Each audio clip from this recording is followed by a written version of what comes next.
It's another delicious day here in the Let's Make Food from Food Kitchen, and right now we're gonna make some crock pot Salisbury steak. Why the crock pot?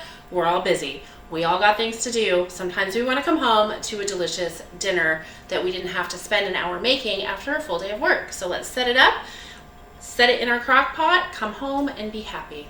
So let's go over our ingredients first. I've got everything laid out here. I have a pound of lean ground beef, 2 cloves of garlic, a shallot. This is about a half a cup of panko, 1 egg yolk, and 2 tablespoons milk. This side right here is gonna make our patties. Over here is our mushroom broth sauce, however you wanna call it. I have 6 ounces of baby bella mushrooms. I prefer baby bellas because they have a stronger flavor. Feel free to use button mushrooms if that's what you have or what you like. 2 cups of bone broth if you can get it. You could also use just a beef broth. Just try to avoid that carrageenan added broths that you find in the store. This is 1 tablespoon of dried parsley, half a teaspoon of salt, 1/4 teaspoon of pepper, half of an onion sliced thick and then quartered. Then I have 1 teaspoon of my homemade whole grain mustard, and then 1 tablespoon of Worcestershire sauce. So that's our ingredients. Let's get going on the first part. So as I've already mentioned, we have to split this into sections. So what I'm gonna do is make the broth and mushroom sauce first in the crock pot, and then we will work on the patties so that this can get started, and then we'll add that when it's ready. So the first thing I'm gonna do is open up my can of broth here, which is super complicated. Did you see how hard that was? Okay, let's get everything in our crock pot to get going. And we're gonna turn it on low. So I'm just adding everything into the crock pot for the sauce. There's nothing special to this process. You just dump it all in there. Once you have it all measured, I'm gonna go ahead, there's my broth. Parsley. Sorry, I'm not trying to be wiggly here. Trying new things for you guys to make it a little more interesting. You can see onion, salt, pepper,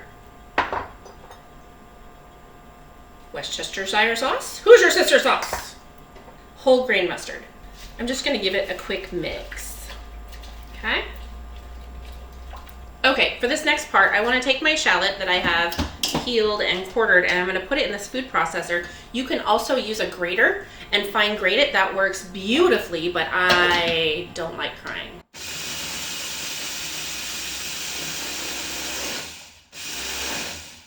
All right, I'm gonna add my milk in here, and I'm only doing that to get the onions to work with the mixer a little bit more.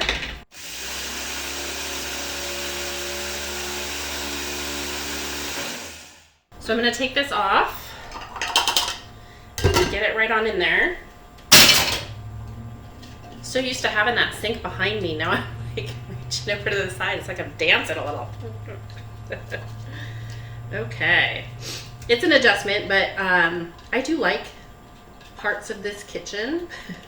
This giant island. I know you can't see the whole thing right now. It's huge. Maybe someday I'll show you in a video how big it is. I could lay on this thing. It's like a full-size bed, like, or queen size. It's huge. I don't know why I referenced it to a bit. My eyes are watering from this onion. The shallot's really strong. Okay, so egg yolk right on in there.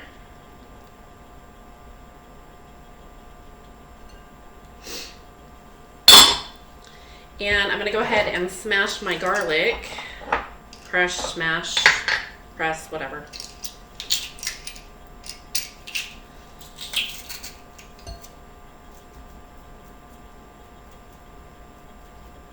I went and grabbed my salt and pepper shaker because for the meat, it's salt and pepper to taste.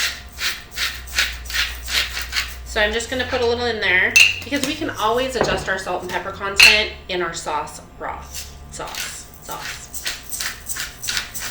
But I do want some in my patties.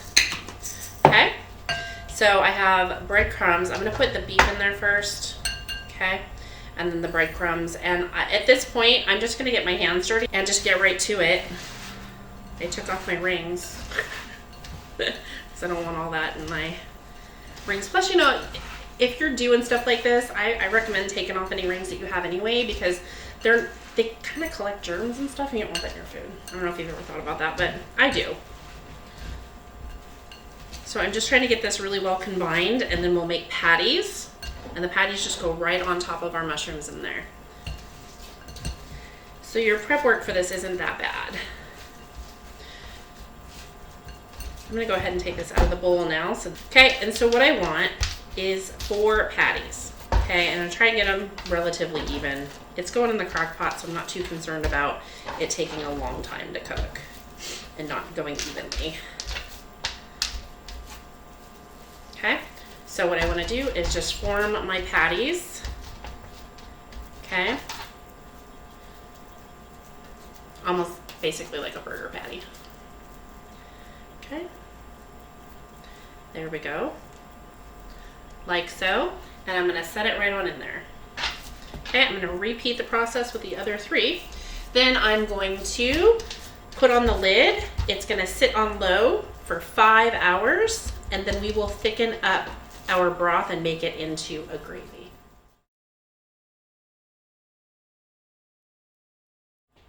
So now we're ready to finish our Salisbury steak. So the first thing we need to do is start our butter melting. About 2.5 tablespoons there. So to get that going, I have my flour over here and my whisk. While I'm waiting for that, I'm gonna fish out my patties. Okay, and I'm doing that because I wanna get the mushrooms and whatnot in with the gravy. Okay, because we're gonna pour that on top of these once it's done.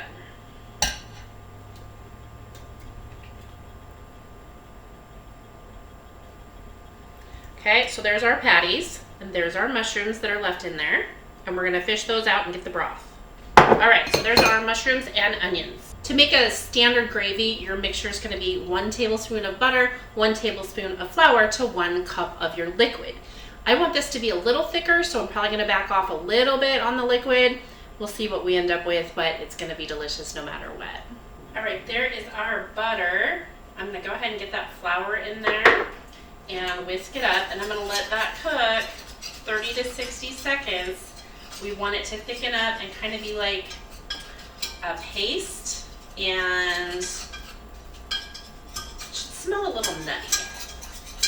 And here comes some broth. I'm gonna whisk that real quick. Now that we've made our gravy, I want to add in my mushrooms and onions and let that cook down for just a couple of minutes before we top our Salisbury steaks with it. Delicious. And I'm also going to check salt and pepper content. All right, now that my mushroom gravy is done, I'm going to pour it on. It's ready to go, ready to eat. Although I would make mashed potatoes to put this on. It'll be delicious with mashed potatoes. This is always my favorite part, is the eating of all the food. I mean, if you love what you do, you love what you do. But then there's bonuses. This is a bonus.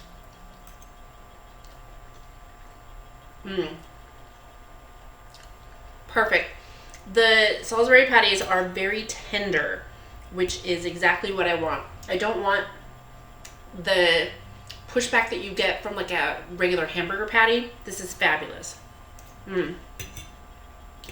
So good. Love it. Yummy. That's it for this video. Thanks for joining me here today in the Let's Make Food from Food Kitchen. And as always, let's make food from food. That's one bowl.